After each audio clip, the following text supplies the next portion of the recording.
The dining room fell silent after my sister Brielle's voice cut through the warm buzz of Thanksgiving conversation like a blade. How does it feel being the most useless one here? She was looking directly at me across the table loaded with my homemade stuffing, my cranberry sauce, my pumpkin pie cooling on the counter, while everyone else shifted uncomfortably in their chairs. My parents didn't say a word, just kept cutting their turkey like nothing had happened, and my brother-in-law actually smirked into his wine glass. The heat crawled up my neck as I realized this wasn't just casual cruelty. This was orchestrated, planned, designed to humiliate me in front of the entire family on a day when I'd spent 14 hours cooking everything they were eating. My fork trembled in my hand as I looked around the table at these people I'd been trying so desperately to please for 32 years, and something inside me finally snapped. My apartment above the bakery smelled like cinnamon and vanilla at 5 in the morning. The industrial ovens already warming as I prepped the day's pastries before my regular customers started trickling in. Millfield was the kind of small town where everyone knew your business. And mine was simple. I made bread, cookies, and cakes that people actually wanted to eat. The storefront was cramped, with mismatched chairs and a cash register that stuck, but the display cases filled up every morning with everything from wedding cakes to simple sugar cookies shaped like farm animals for the elementary school fundraisers. Most evenings found me in the tiny kitchen behind the shop, experimenting with new recipes or fulfilling special orders for birthday parties and anniversary dinners. I'd taught myself everything through YouTube videos and library cookbooks after dropping out of culinary school when the tuition became impossible to manage. The work was solitary but satisfying, measuring, mixing, watching raw ingredients transform into something that could make people smile when they needed it most. Before I opened Hazel's Bakery 3 years ago, I'd been the family disappointment, the one who couldn't finish college, couldn't hold down the office jobs my parents thought were respectable, couldn't seem to find my place in their idea of success. But I'd been proud of what I'd built here, the steady stream of regulars who trusted me with their celebrations. The way Mrs. Henderson always ordered extra cookies to share with her book club because mine reminded her of her grandmother's recipe. If you've ever felt like you didn't measure up to family expectations, make sure you're subscribed. These stories matter more than you might think. The comparisons had started early and never stopped. Brielle was 2 years older and had always been the golden child, straight A's, full scholarship to college, law degree, partnership at a prestigious firm in the city. Everything I did was measured against her achievements and found lacking. When she got her first job, my parents would ask when I was going to find real work. When she bought her house, they wondered when I'd stop throwing money away on rent. When she married Derek, a successful financial advisor, they started making pointed comments about me still being single at 30. The pattern intensified after I opened the bakery. Instead of celebrating that I'd finally found something I was good at, something that made me happy, they treated it like an expensive hobby that I'd eventually outgrow. My father would introduce me at family gatherings as his daughter who played around with baking, while he'd spend 20 minutes bragging about Brielle's latest court victory or business deal. My mother would suggest that maybe it was time to think about getting a real job with benefits, as if feeding half the town wasn't real enough work. The breaking point had been building for months. At my nephew's birthday party in September, Brielle had loudly wondered how I could afford to give such generous gifts when I was just running a little bakery. At my cousin's wedding in October, she'd made comments about how some people were born to be successful while others were better suited for service work. Each comment was delivered with a smile, wrapped in just enough plausible deniability that calling her out would make me look oversensitive. But the real poison was in the private moments. When we'd see each other at family events, she'd ask how business was going with fake concern, then immediately pivot to talking about her latest vacation or promotion. She'd offer to help me with my finances, suggesting that maybe I needed to be more realistic about my limitations. The message was always clear. She was the success story, and I was the cautionary tale. This year's Thanksgiving was supposed to be special. My parents had asked me to host it at the bakery since I had the commercial kitchen space, and for the first time in years, I'd felt like they were acknowledging what I'd built. I'd spent weeks planning the menu, ordering specialty ingredients, rearranging the dining area to accommodate our extended family of 12 people. I'd been in the kitchen since 4 that morning, brining and roasting 2 turkeys, making stuffing from scratch with bread I'd baked the day before, preparing sides that I'd been perfecting for months. The cranberry sauce had orange zest and bourbon. The sweet potatoes were topped with brown butter and toasted pecans. I'd made 3 different desserts because I couldn't decide which one would be most impressive. When everyone arrived at 2 o'clock, the bakery looked transformed. I'd strung warm lights across the ceiling, arranged fall flowers on every table, set out my grandmother's china that I rarely used. The smell of roasted turkey and fresh bread filled the space. And for a moment, I felt genuinely proud of what I'd created for our family. But something felt off from the beginning. Brielle and Derek arrived last, and instead of complimenting the food or the atmosphere, she immediately started pointing out small imperfections. The dining area was a little cramped, the lighting was too dim. Maybe next year we should just go back to ordering from a restaurant. My parents nodded along like she was making reasonable observations instead of criticizing every detail I'd spent weeks perfecting. The final blow came during dinner. We'd been talking about everyone's year, sharing updates about work and travel and future plans. When the conversation turned to me, I mentioned that the bakery had been featured in the county newspaper's holiday guide, that I'd been asked to cater 2 weddings next spring.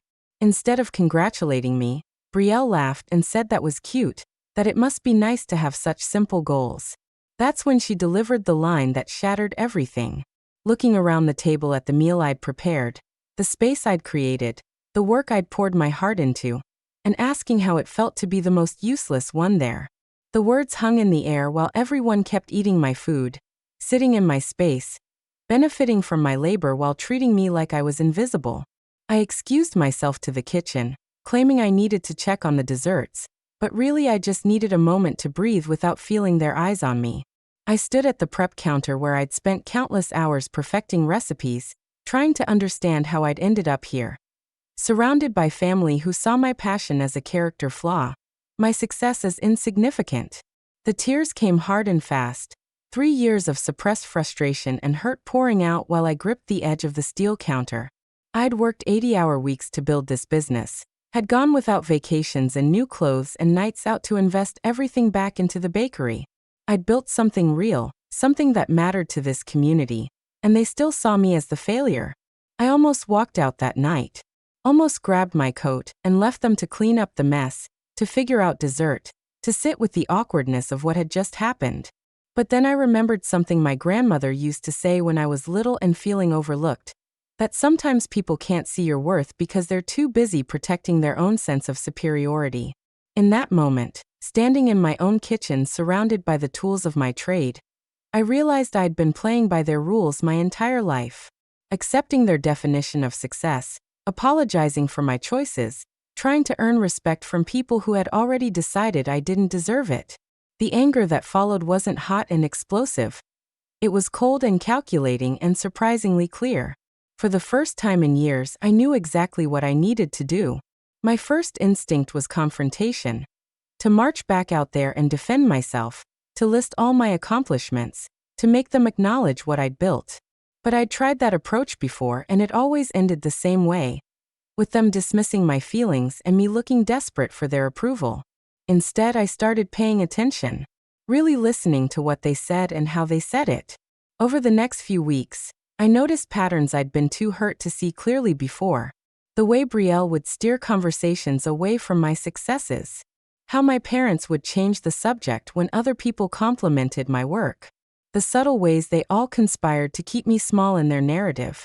The breakthrough came when Mrs. Chun, who owned the flower shop next door, mentioned that she'd overheard my sister telling someone at the grocery store that I was going through a phase, that eventually I'd get tired of playing baker and find real work.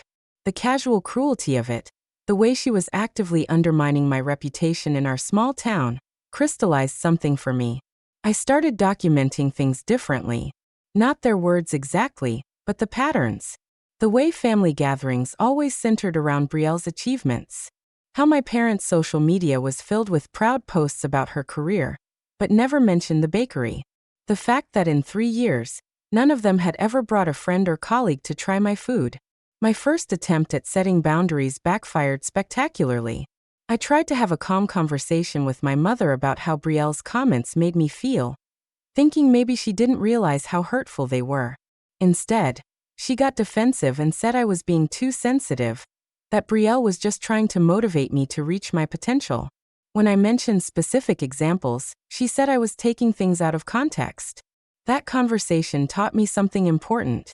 They knew exactly what they were doing. This wasn't accidental cruelty or misunderstood concern. This was intentional, systematic diminishing designed to maintain their hierarchy with me firmly at the bottom. The opportunity came 3 weeks later at my cousin Jenny's engagement party.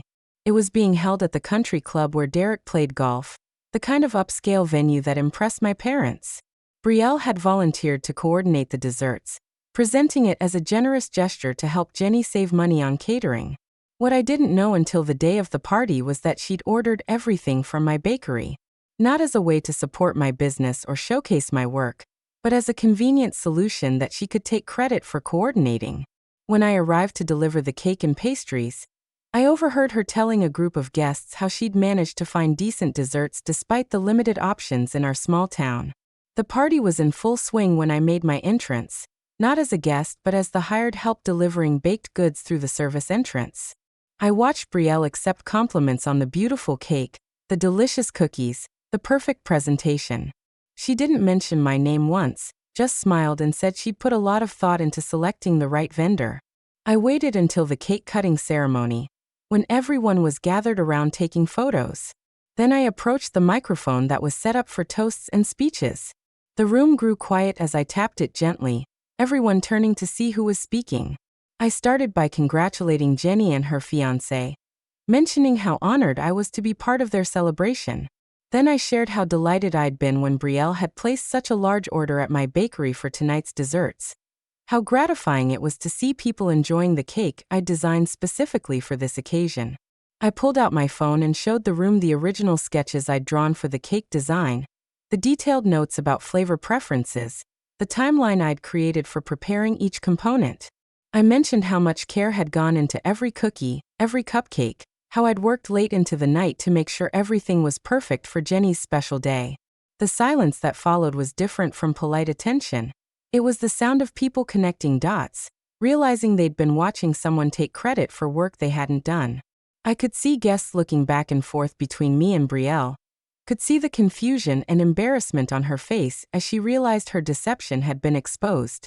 I thanked everyone for their appreciation of my work, mentioned that business cards were available at the dessert table for anyone who might be interested in custom cakes for their own celebrations, and walked back to my delivery station like nothing had happened.